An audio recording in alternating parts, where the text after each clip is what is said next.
Hey fam, what's going on?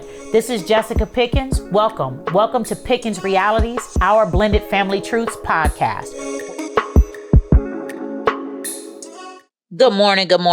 We do this every time. Well, whatever time you watching the show on today, welcome everybody to Pickens Realities and Blended Family Truths. Hey, welcome back. We are talking this morning. This is episode 7 or 8. It's 8. Doesn't matter. Y'all gonna see it when we post it. This is 8. It's 8. We moving, y'all. We got a pretty deep topic we're going to be discussing today. Loyalty conflicts. Challenges when having to choose between your spouse and your family. And of course, with a blended family, that becomes more exponentially complicated because there are layers and ripple effects to how you define family. There's all different sorts of family. So as usual, y'all, I don't get these questions in advance. Miss Jayla Marche, my lovely co-host over here, my daughter, my ace boon. Oh, I forgot, y'all. Hey, what's up? Jayla Pickens here. The mom, the wife, Pickens Realities and Blended Family Truths, and my lovely co-host. Jayla, the elite. The reigning sibling in the family. Again, this gets challenged every time. Y'all go back and watch the episode with Dom, and he challenged that notion. But so we're going to go ahead and get into it on this morning. So what you got, Marche? Okay, so newlyweds, like you said, always go through transitions and adjustments, like merging life, right? So one of the biggest adjustments can be the transition of leaving their family to create their own family. So how was that for you and Dad? It was complicated. Complicated in multiple ways and in different directions. So super duper complicated, right? As we've touched on a bit in previous episodes before, because both of us came from upbringings where we grew up poor. We both, I was raised by my single mom, right? And while he was raised by his mom and Mom Zola was involved with his sister's father, there was a lot of tumultuous activity, and it was not a consistently peaceful environment. So there was a lot of moving, and so it was unstable. I think that's just a fair categorization. We'll have to come back and circle back on the depths of that. But the point I'm trying to make here is that in our culture, I think a lot in Black culture, even though my mama white, y'all know my mama white, but she's not white. She's white chocolate. So there we go. White coated.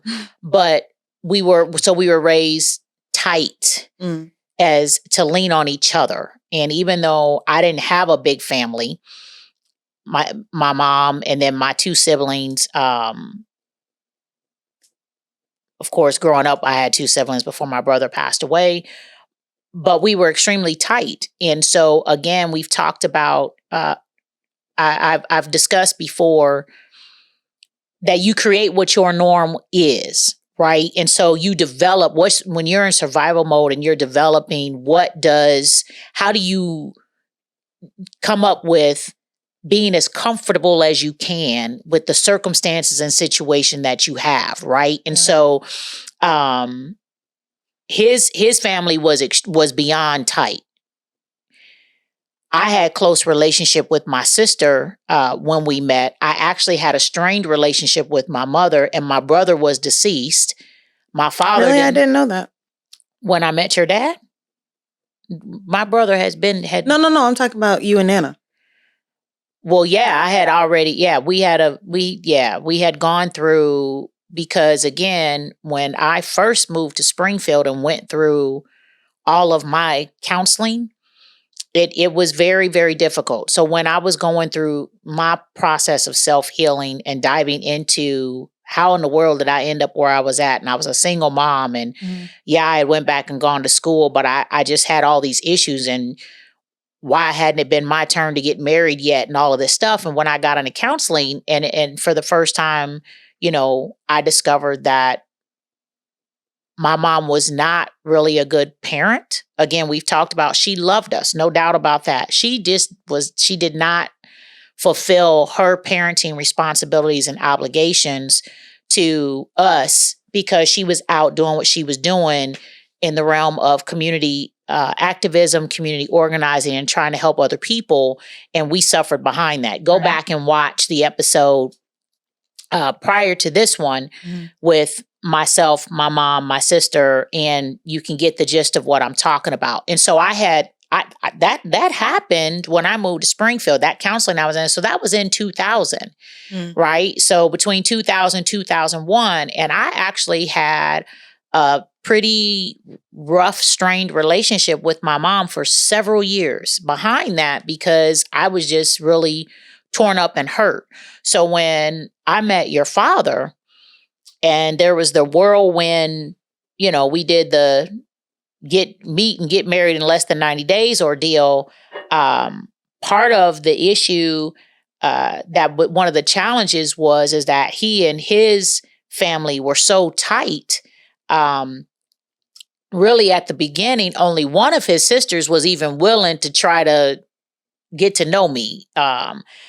And there was a lot of skepticism on behalf of his family. Like, what do you mean you get married? You just met this woman, and all of the things that come along with that. But in addition, there was just a lot of inappropriate boundaries that existed because of your dad played, in my opinion, he played a lot of different roles in that family setting because he was the only son, the only brother. So it's him and 3 sisters. And he fulfilled a lot of roles that were outside of his typical responsibility, which encroached upon when you have your own family, what's healthy, right? So that brings me to my next question. So what was it like meeting Dad's sisters? Like, how do you think coming into his life changed the dynamic between them? I was not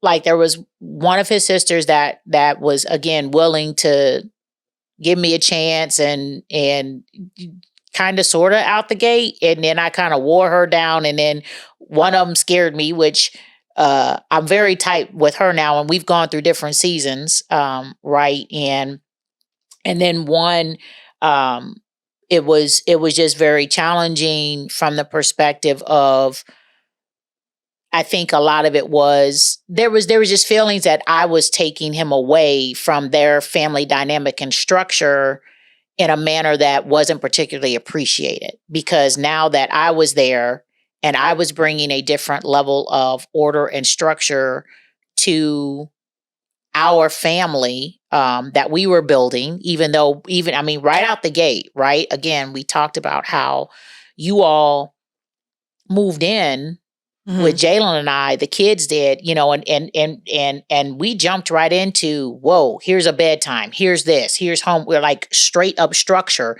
that did not exist I don't know how it existed, but it didn't exist like that prior to me. I'm not saying your dad didn't have any structure at all. I'm not trying to imply that. I'm just saying.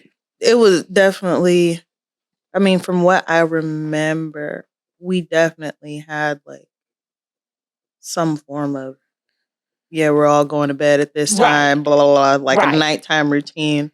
But I definitely do think that like when we moved with you, it was a lot more heightened.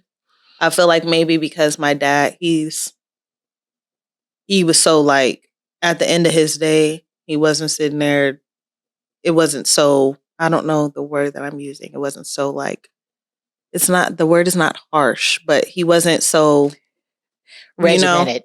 It was just like, all right, y'all know what time it is. Let's get it together. But like when we moved in with you, it was definitely much more like, y'all keep watching this TV. Let's go. Like, so it was definitely much more. You probably felt like it was more militant than anything or, but definitely more just Yeah, because you have to, there was 4 of you. Yeah. You know what I mean? Yeah. And in trying to make sure that things got done, trying to create a system and a structure where you all got homework done. You ate dinner, homework, get good baths, get good rest. Because trying to have 4 kids take showers and whatnot in the morning, so our routine was always at night, you know what I'm saying, before you go to bed. And so there's the more people you add to systems, right? You just, you have to adjust for that. But I think the struggle, like there were just loose there was loose, far, the boundaries were wide when we met. Let me say that. Meaning, for instance, like there was no concept or perception on the behalf of some of his family that, oh, I can just stop by anytime I want. I don't have to call. I don't have to give a heads up. I don't need to check and see, is it okay? Because that's how they were. And that's one instance where that created a rub out the gate, because rub between who? You and one the of his siblings? sisters. Okay. Because when you have someone, and I'm trying to get y'all ready for bed, like there's a particular incident, I'm trying to get y'all ready for bed, and she stopped by and she had a number of children. So I'm literally getting y'all bathed now we got in all turned pajamas, up. and now all of a sudden there's a party. Right. When I'm trying to put y'all to bed. Right. Because there was, you're not going to tell people they can't come in if they out your door. So we had to, so after the frustration, so that's fair. You grow to a point where you be like, yeah, no, can't do that right now. Well, I wasn't there yet. And then I'm trying to build relationship, get to know his family. You want to be liked. You want to be accepted if you can, right? You don't want to be like, forget y'all out the gate. That wasn't where I was. That's not how I'm built. I'm just not built like that. I'm a family relationship type person. And I would never want to put him in a predicament where he felt like he had to choose me or his family. So what, I don't know if this has ever happened, but like, do you feel like you were ever in a spot where like, because like, okay, me personally, if I have a significant other and his family or sibling or whatever come over with 98 kids, I'm like, you go have a blast with that. I'm staying in this room. Like, have you ever done that? Or do you feel like, no, that's disrespectful? Well, one, I'm not built like that. Oh. Like I could totally see you doing that. Yeah. Because that's how you're built. I'm not built like that. And number one, he ain't managing the stuff. I had to be the one to manage the organized chaos. Because he'll just be sitting and talking, and then it's 12 kids running around, and it's 9:30, 10 o'clock, and y'all supposed to been in bed at 8. Yeah, I would have showed. Everybody sit down, or everybody going to sleep right now and get a whooping. But what wound up happening is that I first had to have some crucial conversations with him and be like, look, I'm not, this is not okay. I'm trying to, because again, if I own the responsibility of making sure kids are fed, homework's done, get bathed, pajamas, brush your teeth, and then of course, while you had your own room, you got 3 boys, 9, 8, and 7 in one bedroom. It's a whole party for another hour before they go to sleep. Right. You know what I'm saying? And so trying to figure out the right sense, I had to express to him, yeah, no, we can't, we gonna have to, like, you gonna have to have some conversations and set some boundaries. And again, when you're not taught this stuff, when that's not the structure you come up in, when you're not taught just common courtesy, like even again, I have, as I've gotten older and I have learned, I take a lot of things that I've learned in the business setting and apply it. And I'm like, well, that makes sense in the personal setting too, right? Like even, so you text or you call, hey, is it okay to drop by? Hey, are y'all busy? Was going to stop by. Is that okay? Or, that's just common courtesy. But I think, again, well, I know because he and I have talked about it. When you grow up and you have dynamics, whatever aspect of healthy dynamics, I had them, he had them. I had them because my mom wasn't home. So we were just allowed to. You mean unhealthy dynamic? You said healthy. I'm sorry. Yes, unhealthy. So we both had unhealthy dynamics throughout our entire childhood. That because led wasn't to he like the survival disciplinary act person for his siblings' kids? My dad. Yes, for one particular, for two of them, right? Primarily one.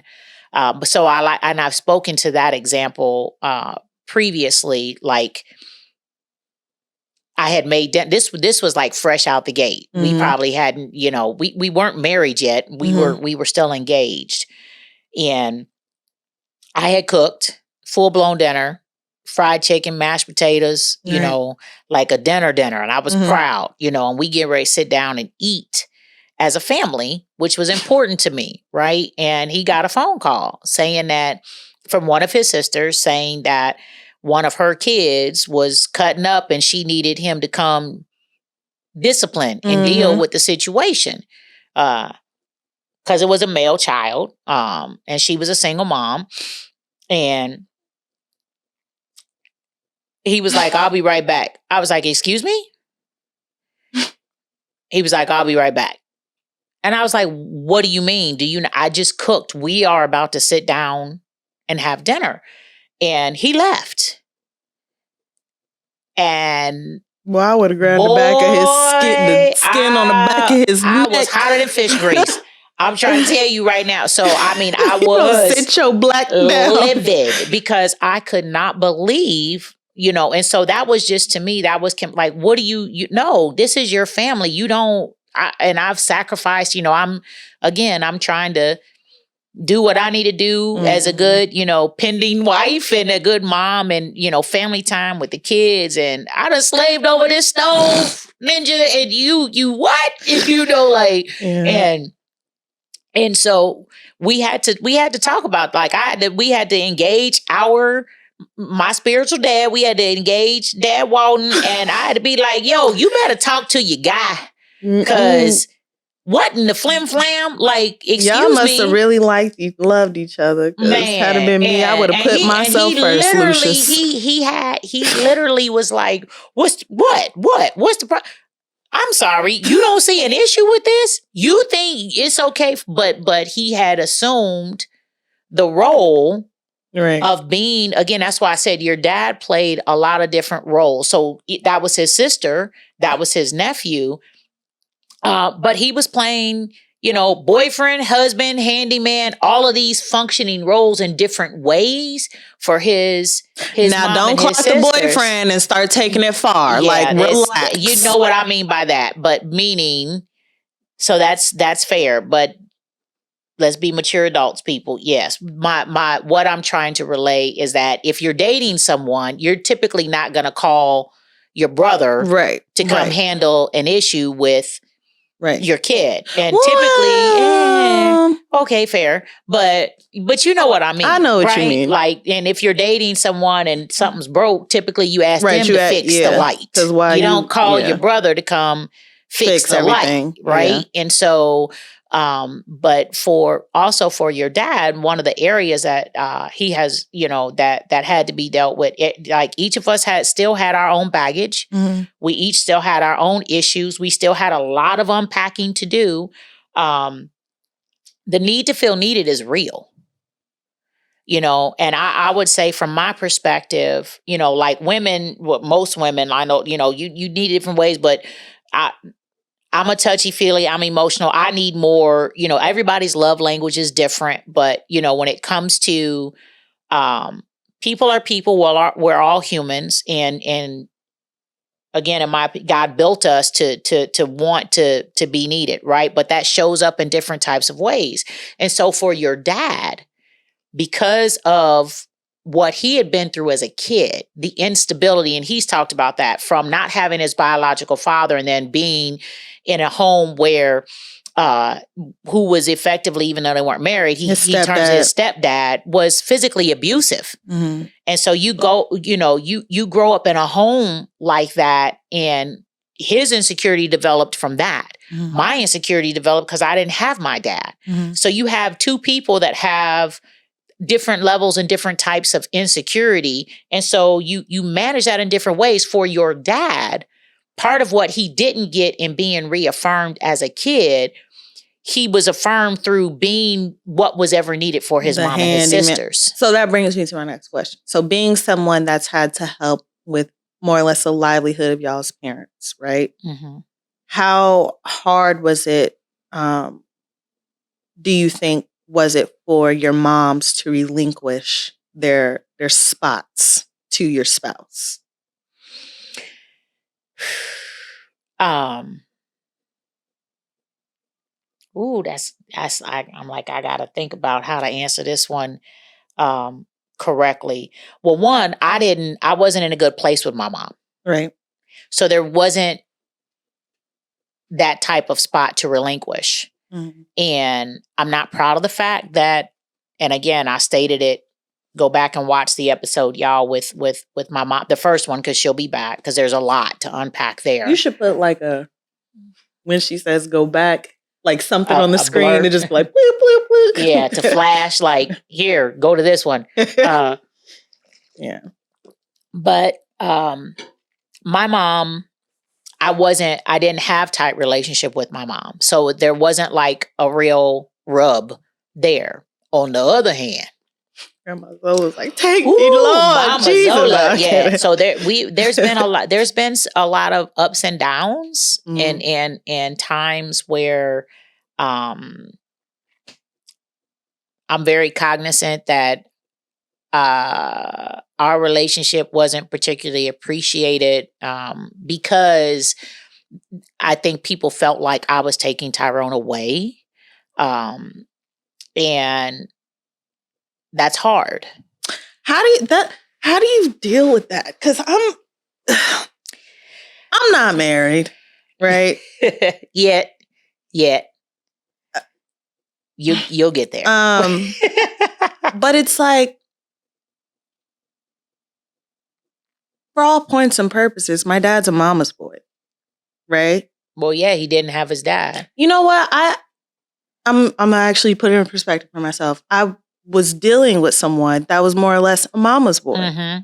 So while his mom, very secure in herself and her spot, who she is, right, was there, I often sometimes felt like I was like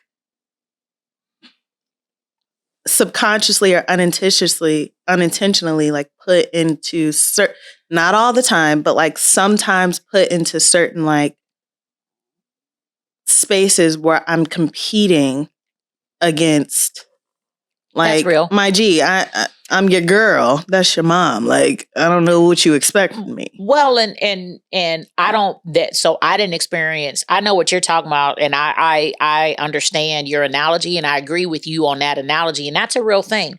For me, it wasn't like I was,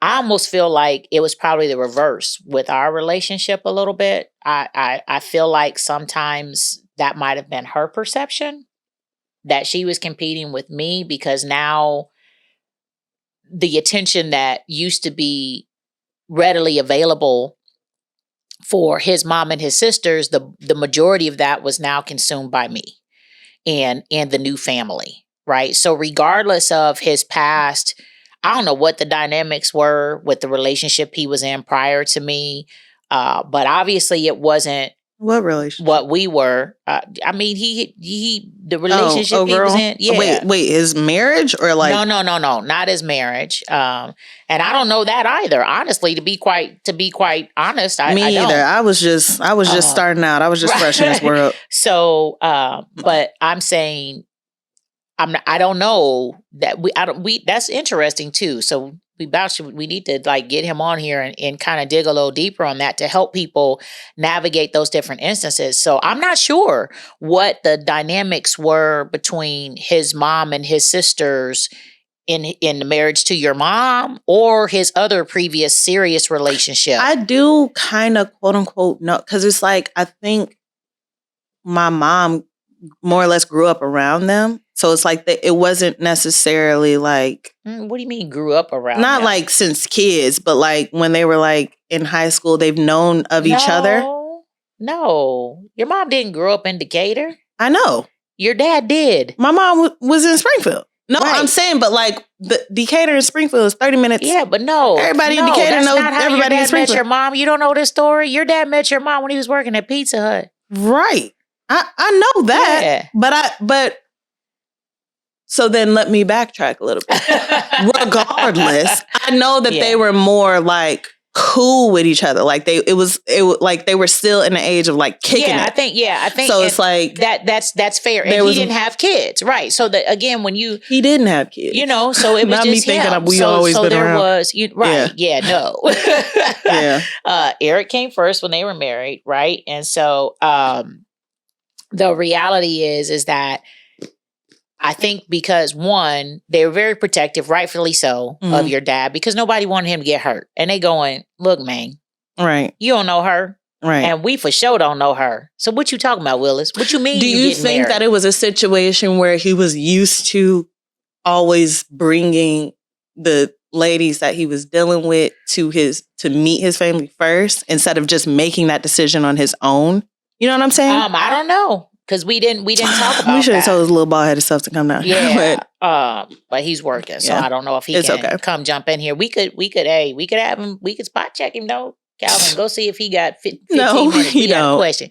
But so I think the deal is that when you are trying to one, let's do what we always should do and need to do, which is, biblical foundations, right? For us, because of who we are in Christ, and we do our very best to base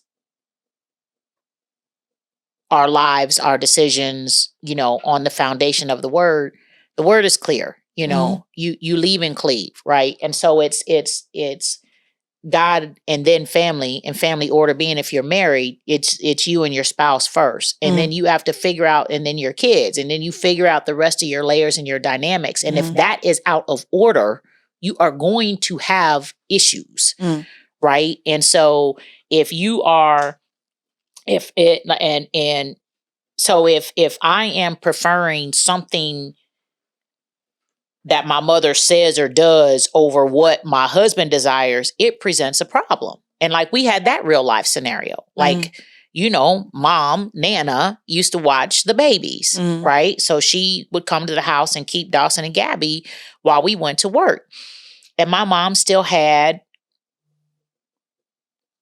just a bit of a root of that, I am woman, hear me roar stuff going on. And she would do things, and not that it was, it was like she didn't even realize she was doing them, because me and Teresa have both had to bring to her attention, like, yo, that's disrespectful to my husband.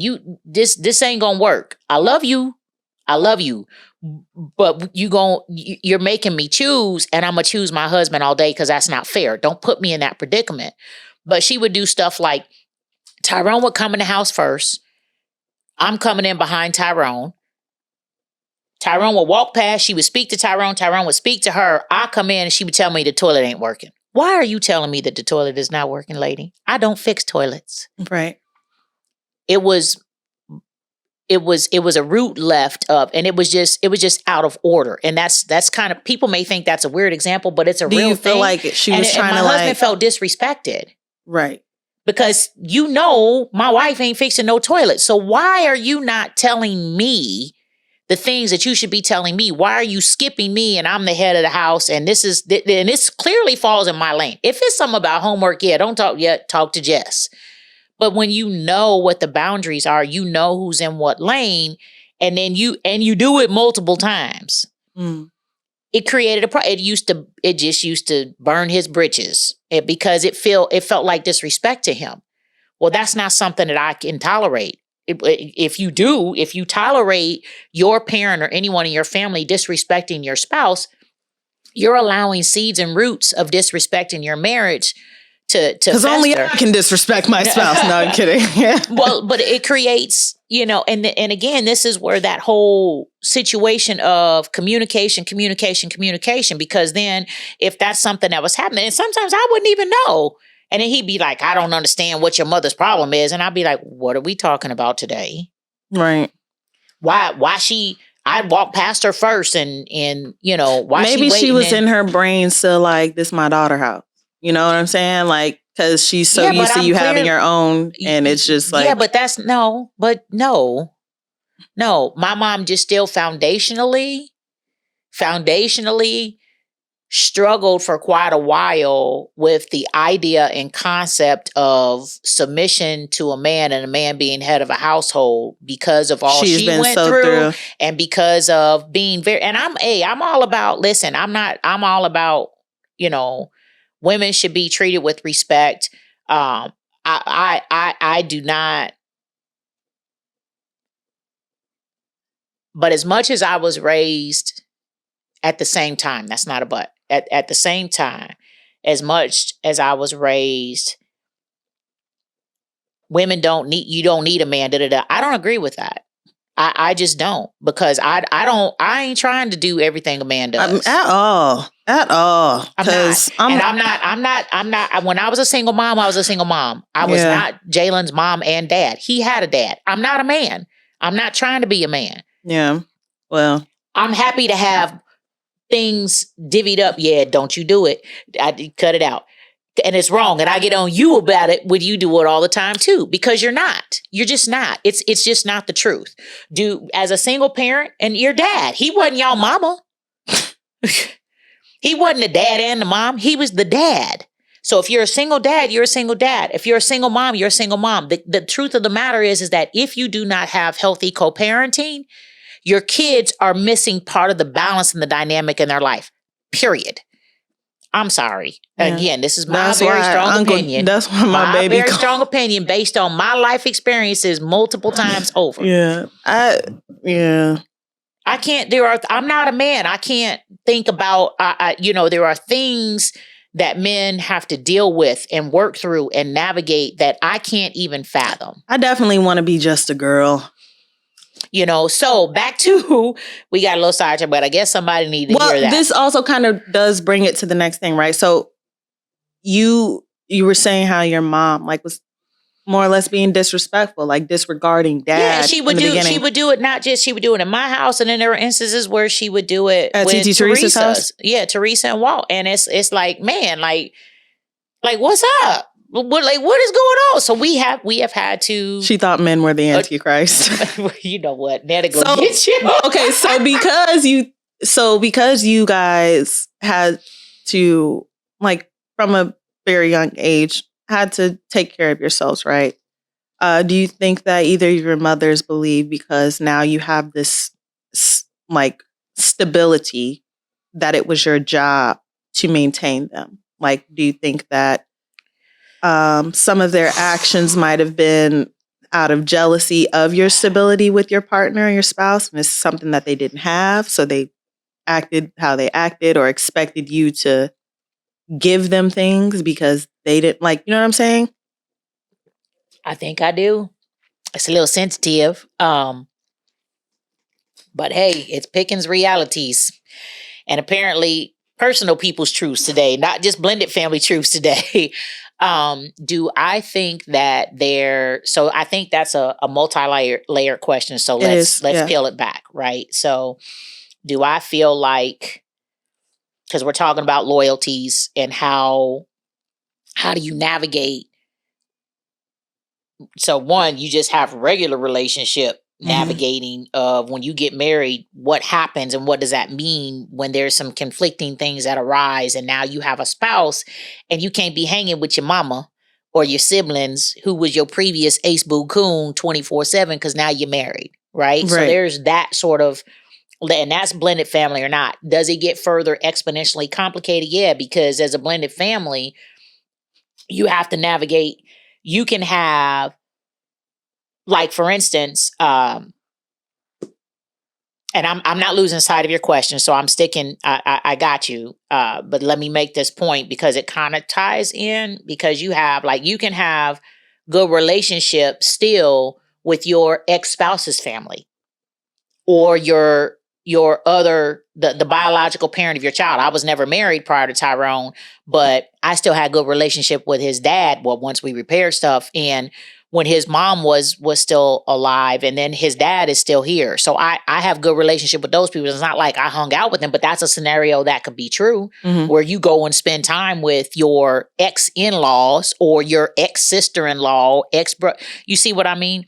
That further vastly complicates everything. because when you're a blended family, you have these layers and extended family as a result of just your dynamics, right?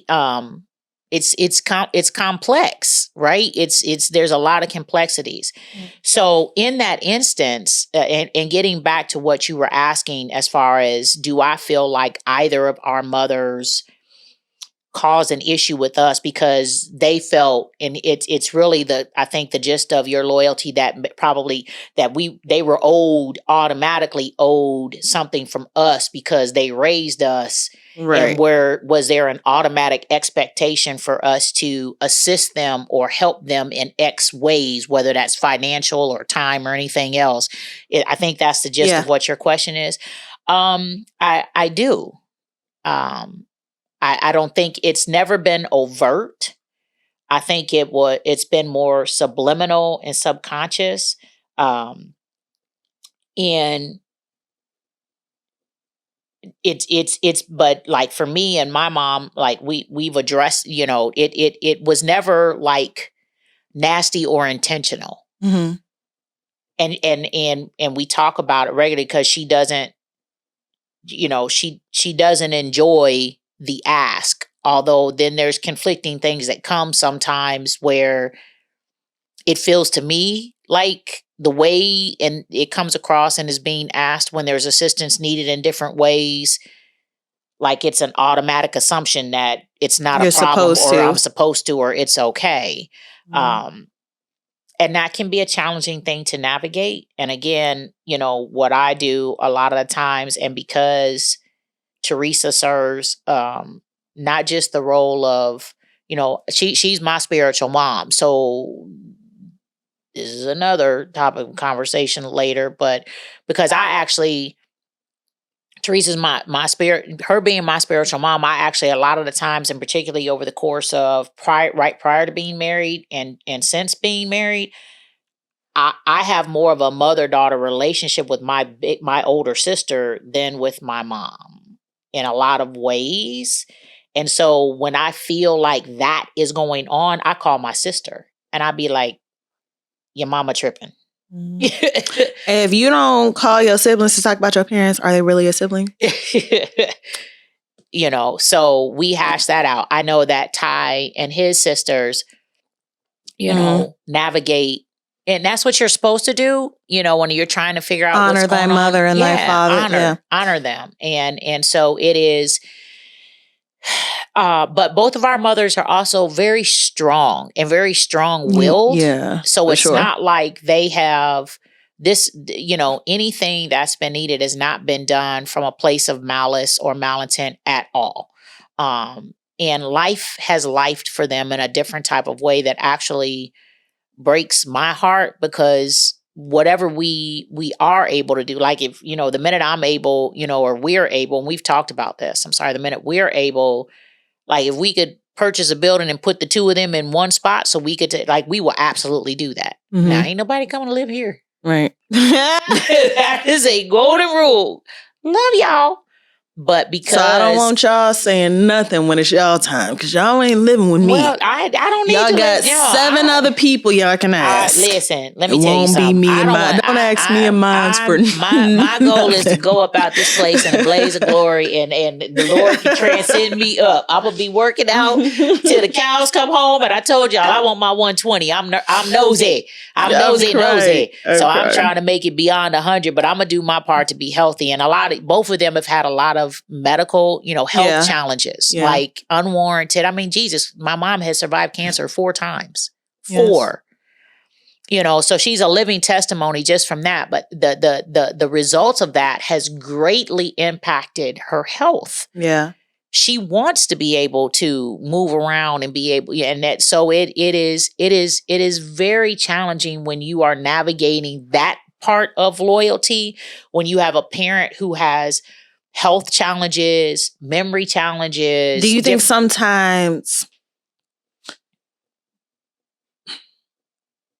this isn't really okay, it's a real question. So do you think sometimes because you feel like they didn't do stuff out of malintent? So I know there's people out there who have parents that are more or less in the same position as you all, but it's like, do you feel like, what do you do in a situation where they're using it? Like they're manipulation. Right. When they're being manipulative. Or you have to call it out. My leg hurts, so no. I need you to pay so first of all, $500 for this. Nah, bruh, we ain't doing that one. Yeah.